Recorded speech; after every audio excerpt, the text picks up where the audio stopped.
मोरया. मित्रांनो, पाहता पाहता गणपती बाप्पा आले आणि आपल्या सगळ्यांच्या घरी विराजमान सुद्धा झाले. गेल्या वर्षी या गणेशोत्सवाचं सार्वजनिक स्वरूप आपण मायबोलीवर पाहिलं होतं, पण या वर्षी आपण पाहणार आहोत याच बाप्पाचं सेलिब्रिटी स्वरूप. कारण आम्ही तुमच्या भेटीला आणलाय मायबोली सेलिब्रिटी गणेशोत्सव. मित्रांनो, या कार्यक्रमाच्या पहिल्या भागाची सुरुवात आपण अशा एका सेलिब्रिटीच्या घरी जाऊन करणार आहोत ज्याचं बाप्पावर खूप प्रेम आहे. कारण याच्या घरी गणेश चतुर्थीलाच नव्हे तर वर्षभर वेगवेगळ्या आकाराचे आणि वेगवेगळ्या प्रकारचे गणपती बाप्पा विराजमान झालेले असतात. हा सेलिब्रिटी कोण आहे ही उत्सुकता तुम्हाला असेलच ना. चला तर मग पाहूया.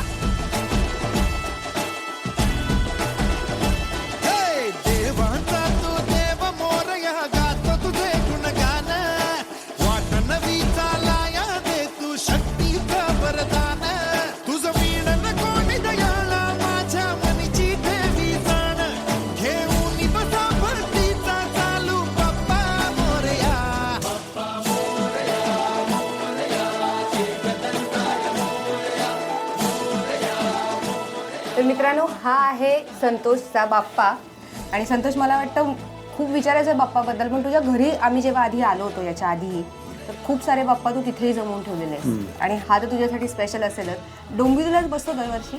हा, म्हणजे काकाकडेच असतो, आजीकडे. म्हणजे पहिले ठाण्यात असायचं, काका तिथे राहायचं तेव्हा, आणि आता काका इथे शिफ्ट झालं त्यामुळे ते इथे, त्यामुळे काकाकडेच गणपती बसतो दरवर्षी. तुम्हाला वाटतं फार असे थोडे क्षण असतात.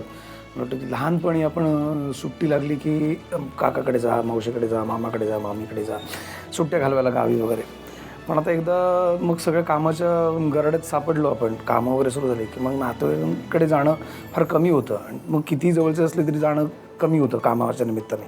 मग गणपती बाप्पा किंवा आपल्या घरात पूजा असते किंवा काहीतरी सण असतो, कोणाचा वाढदिवस असतो, त्यानिमित्ताने एकत्र येणं होतं. त्यातला हा एक फार महत्त्वाचा सण किंवा एक प्रसंग आहे जो माझ्यासाठी फार महत्त्वाचा आहे की त्यानिमित्ताने ते 2 दिवस आम्ही सगळे एकत्र असतो.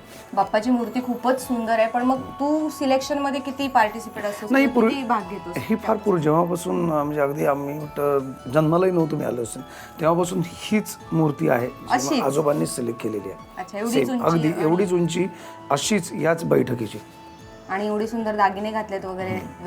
हे आई करत असेल, स्पेशली काकू आई? हा, सगळं त्यांनीच आणलेलं आहे. बरं, मला सांग, कोकणातला आहेस तू मूळ, म्हणजे दापोली तुझं मूळ गाव आहे, तर मग सगळ्या पद्धती कोकणातल्या? अगदी कोकणातलं, ब्राह्मणी पद्धती सगळं व्यवस्थित.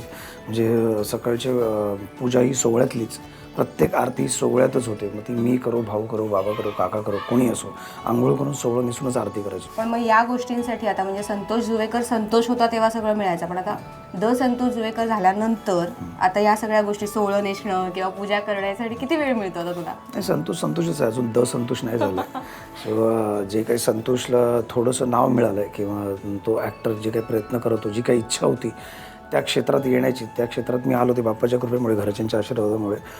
पण संतोषच आहे. पण खूप मजा येते. मी म्हणालो ना की ते 2 दिवस व्यवस्थित छान प्रकारे एन्जॉय करायचा. तो गणेशोत्सव हा उत्सवासारखा, आपल्या धार्मिक सणासारखा साजरा करायला मिळतो, ही खूप मोठी गोष्ट आहे. पण मला आठवतं माझी आजी जेवणसुद्धा करायची नाही, ती सुद्धा सोहळ्यात करायची.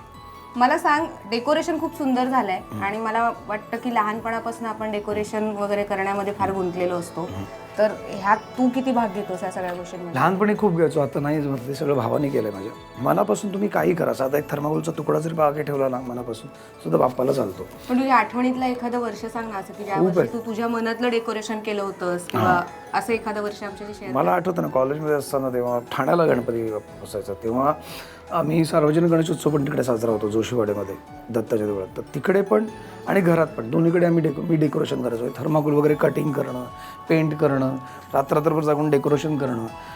2 दिवस अगोदर गोठ्यात जाऊन शेण आणायचं. हां, प्रत्येक वेळेला म्हणजे शेण आणायचं. तेव्हा जवळजवळ म्हशी आणि गाईला स्वतः डिमांड असायची. मग ते आम्ही स्वतः सारवायचो वगैरे. त्याच्यानंतर ते डेकोरेशन तयार कर, वर्गणी गोळा करायला जाणं, तो सर्वात आवडता प्रकार, म्हणजे गोष्ट असायची की जर प्रत्येकाच्या घरात जाऊन वर्गणी, आणि मग वर्गणीसाठी होणारं बार्गेनिंग. फार मजा येते, फार जुन्या गोष्टी, म्हणजे खूप आठवणीत त्या. आता तसं आता करायला मिळत नाही. म्हणजे सिनेमात वगैरे एखादा रोल मिळाला मोरयासारखं की करायला मिळतं. बरं, नैवेद्य, आता इथे फळं वगैरे खूप आहेत, तर घरी कुठला नैवेद्य केलेला? म्हणजे मोदक तर असतील, मोदक तर असतात. त्या व्यतिरिक्त काय आई किंवा काका? पुरण असतं, पुरणाची पोळी असते, किंवा शिरा असतो, किंवा काही रोज एक वेगवेगळा पदार्थ असतोच मोदकाबरोबर. तुला जेवण वगैरे बनवता येतं थोडंफार? सगळं. मग तू कधी नैवेद्य वगैरे बनवलास किंवा मोदक बनवता येतात का? नाही, नैवेद्य वगैरे नाही बनवलं, तसं नाही बनवलं जेवण. पण म्हणजे असं वाटलं तर नक्की करीन, पण मी असं काही नाही. आणि आईच्या कामात लुडबुड वगैरे या सणाच्या दिवसांमध्ये? नाही, फार नसते लोडपोड, कारण हे 2च दिवस मला मिळतात, त्यामुळे मी इथेच बसलेलो असतो, जाणारे भेटत असतात. काकांकडे गणपती येतो आणि तुम्ही ठाण्यातून गणपतीसाठी काकांकडे येता, तर एकूण फॅमिलीचं सेलिब्रेशन कसं असतं? अजून कोण येतं, म्हणजे आत्या असतील किंवा? हां, सगळेच येतात, म्हणजे मित्र, सगळे माझे नातेवाईक, म्हणजे असेही नातेवाईक ज्यांना मी ओळखत नाही, पण ते आता यायला लागले. आणि ज्यांना ज्यांना माहिती असेल की संतोष जुवेकर या सगळ्या दिवसांमध्ये इथे आहे, तर त्यामुळे बाकी गर्दी सुद्धा वाढत असेल. असते काही ना येणारे काही नातेवाईक येते ना, बाप्पाच्या दर्शनापेक्षा थोडं जाऊन फोटो काढूया, ओळखू, असं पण असतं. पण एनिवे, ती बाप्पाचीच कृपा म्हणा. पण सगळेच जण येत असतात, आजूबाजूचे बिल्डिंगमधले जुने, काही जे पूर्वी येत होतं त्यांना तर काही कारणास्तव यायला जमत नाही, पण त्यांना सुद्धा आम्ही मिस करतो. त्यामुळे बाप्पाला एक प्रार्थना असते शेवटच्या दिवशी, बाप्पा जे आले त्यांनाही सुखी ठेव, जे नाही आले त्यांनाही सुखी ठेव, त्यांची काय अडचणी असतील त्या अडचणी दूर, कारण पुढच्या वर्षी त्या सगळ्या अडचणींवर मात करू ते इकडे येऊ दे.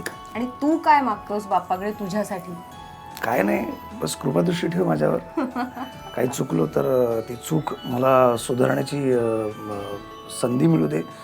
आणि सगळी फॅमिली मुळात एकत्र असल्यामुळे मला जास्त बरं वाटतं की आम्ही, म्हणजे मुळात मला जास्त बरं वाटतं की मला फार कमी वेळ मिळतो त्यांच्याबरोबर तेवढा घालवायला. त्यामुळे हे 2 दिवस दुसरीकडे कुठेही न जाता फक्त फॅमिली अँड फॅमिली. आणि आज आम्ही सुद्धा तुझ्या फॅमिलीसोबत बाप्पाचं सेलिब्रेशन करायला आलोय. त्यामुळे मित्रांनो, इथे घेऊया एक छोटासा ब्रेक आणि या ब्रेकनंतर आपण भेटणार आहोत संतोषच्या फॅमिलीला.